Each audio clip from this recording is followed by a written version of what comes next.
व्यंकटरमणा गोविंदा गोविंदा. आज बालाजी महाराजांचा 7 शनिवारचं व्रत आजपासून सुरू केलं. हे बालाजी महाराजांनी करून घेतलं. आपण शून्य असतो. सगळ्यात पहिले आपण जे हळदीने प्रसाद जे दिवे करायचे 7 त्याच्यामध्ये तांदूळाचं पीठ घ्यायचं, गूळ घ्या, थोडं तांदूळाचं पीठ असेल, गूळ असेल, केळी असेल, थोडं दूध असेल, हे सगळं मिक्स करून ते दिवे आहे ते दिवे आपण आदल्या दिवशी शुक्रवारी रात्री पण तयार करून ठेवू शकतो. काही हरकत नाही. आदल्या दिवशी दिवे तयार करून ठेवू शकतो.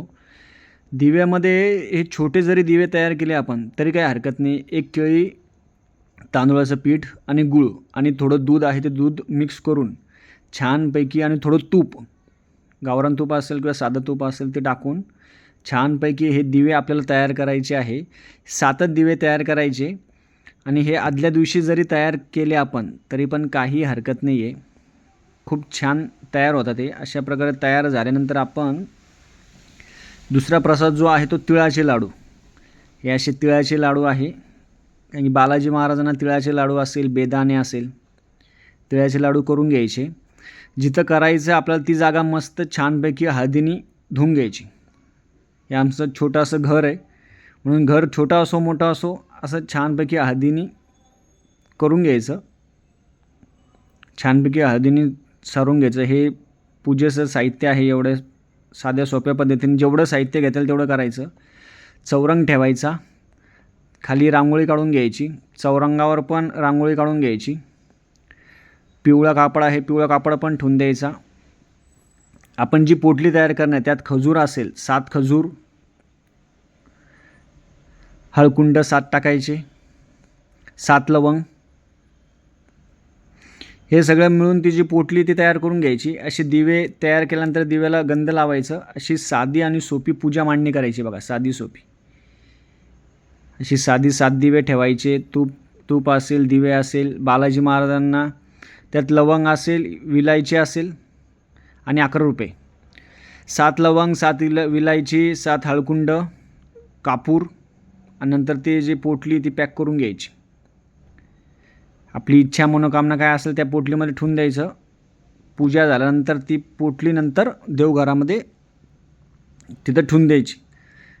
कलश असा मांडायचा, अभिषेक करून घ्यायचा. अभिषेकाला स्त्री सुक्त, पुरुष सुक्त, आपल्या घरामध्ये बाळकृष्णाची मूर्ती असेल, गणपती बाप्पा असेल, कुलदेवतेची टाक असेल, स्त्री सुक्त, पुरुष सुक्त, 5 अध्याय, बालाजींची 108 नावं, अशा पद्धतीने आपली जी सेवा आहे ती पूर्ण करावी.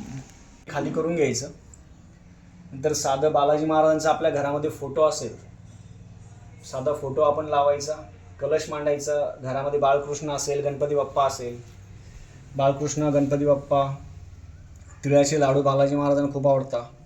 आणि हे 7 दिवे लावायचे. कलश मांडायचा आणि बालाजी महाराजांना प्रसादामध्ये आपण ह्या वस्तू बालाजी महाराजांना प्रसादामध्ये आपण ठेवू शकतो. बेदाणे असेल, काळ्या गोष्टी असेल, अंगूर असेल, काळं बेदाणे असेल, हा नैवेद्य असेल, वरण भात, भाजी पोळी. आणि नैवेद्य आरती करून बालाजी महाराजांचे 5 अध्याय वाचायचे. 108 नावं बालाजींचे घ्यायचे. हे व्रत ज्यांच्या नशिबात आहे तेच लोक करू शकतात, असं कोणीही करू शकत नाही. ह्या व्रताला काही खर्च नाही. तुम्हाला कोणते तंत्र घ्यायची गरज नाही आहे. हे यंत्र घ्या, ते घ्या, काहीच घ्यायची गरज नाही आहे. हे व्रत मनापासून जर आपण केलं तर बालाजी महाराज प्रत्येक शनिवारी आपल्याला दर्शन देण्यासाठी येत असतात. हे व्रत कोणीही करू शकतं. जात पात धर्म पंथ असं काहीच नाही आहे. हे जे तांदळाचे आपण करतो हे साधं सोपं आपण करायचं. आणि त्या बालाजी महाराजांच्या व्रतामध्ये तुम्हाला काही करायला नाही जमलं, नुसतं फोटो ठेवा आणि 5 अध्याय जरी वाचले तरी पण खूप महत्त्व आहे.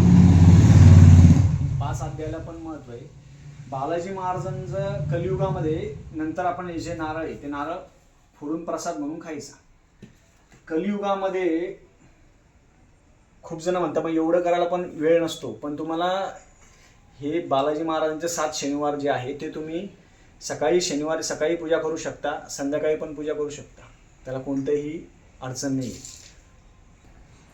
आणि तुम्हाला या सगळ्या गोष्टी जर शक्य नसेल ना, फक्त बालाजी महाराजांचा फोटो ठेवा. साधा छोटा मोठा कोणताही फोटो असेल फोटो ठेवा. 5 अध्याय आहे ते 5 अध्याय वाचायचे, नारळ फोडायचं, एवढं पण करू शकता तुम्ही. आणि प्रसाद बालाजी महाराजांना तांदूळाची खिचडी असेल, वरण भात भाजी पोळी असेल, फळं असेल, हे आपण असेल, नारळ असेल, खीर असेल, आपण दाखवू शकतो. मनामध्ये भाव महत्त्वाचा आहे. आज मी तुम्हाला सांगतो, हे बालाजींचं व्रत करतोय तर असं दिवस सकाळपासून मनामध्ये एक धाकधूक चालू आहे आणि मन बेचैन होते. आता पूजा झाली, 5 अध्याय वाजले, 108 टनचं नावं घेतले, मन शांत झालं. आता व्यंकटेश स्तोत्राचं वाचन केल्यानंतर मन शांत होऊन जातं आणि नुसती साधी जरी पूजा मांडली तर एक प्रकारचं घरामध्ये चैतन्याचं वातावरण निर्माण झालं, मन शांत होतं. तुमचं घर छोटं असू द्या, मोठं असू द्या, कसं असू द्या, पण प्रत्येक शनिवारी किंवा 7 शनिवार हे व्रत आपण करावं. मनामध्ये कोणती भीती ठेवू नका. तुम्ही कोणतेही जातपात धर्मपंथ असं काहीच नाही आहे आणि सगळ्याच गोष्टी पाहिजे असं काही नाही आहे. आपल्याला जशा गोष्टी जमेल ना, तर बालाजी महाराज तुम्हाला सगळ्या गोष्टी देत असतात. बालाजी महाराज सगळ्या गोष्टी देत असतात. याच्यामध्ये काय होईल, आपल्याला बाळकृष्णावर अभिषेक होईल, श्री सुक्त, पुरुषसुक्त, गणपती बाप्पावर गणपती अथर्व शीर्ष होईल, आपलं गणपती स्तोत्र होईल, तिळाचे लाडू दाखवायचे, हे दिवे आदल्या दिवशी करून ठेवले तरी चालतात, कलश मांडायचा, ही पूजा दिवसभर शनिवारी ठेवायची, उपास जमला तर उपास करावा, दुसऱ्या दिवशी रविवारी ही पूजा सगळी काढायची, हे गाईला मुखामध्ये दिवे देऊन टाकायचे, तिळाचा लाडू आपण घ्यायचा. चरणतीर्थ, आज शनिवारी बालाजी महाराज कोणत्या ना कोणत्या रूपामध्ये घरी येत असतात, त्याच्यामुळे हे चरणतीर्थ त्यांना प्रसाद म्हणून द्यायचं. हा प्रसाद सगळ्यांनी द्यायचा. बालाजी महाराज कोणत्या ना कोणत्या रूपामध्ये आज येत असतात, म्हणून ही साधी सोपी सेवा प्रत्येकाने करावी. आजचा पहिला शनिवार होता, खूप छान वाटलं, मन प्रसन्न झालं आणि बालाजी महाराज साक्षात आले असा मला अनुभव आलेला आहे. म्हणून हा पण शनिवारचं प्रत्येकाने सेवा करावी. याच्यामध्ये कोणतेही पैसे नाही आहे, कोणतंही यंत्रतंत्र नाही आहे, साधी सोपी सेवा आहे. पण आपल्याला अनुभव घ्यायचा असेल तर आपण आपल्या घरी अवश्य पुढच्या शनिवारपासून ही जी सेवा आहे ती प्रत्येकाने करावी. झालेली सेवा मी बालाजी महाराजांच्या चरणी रुजू करतो. व्यंकटरमणा गोविंदा गोविंदा.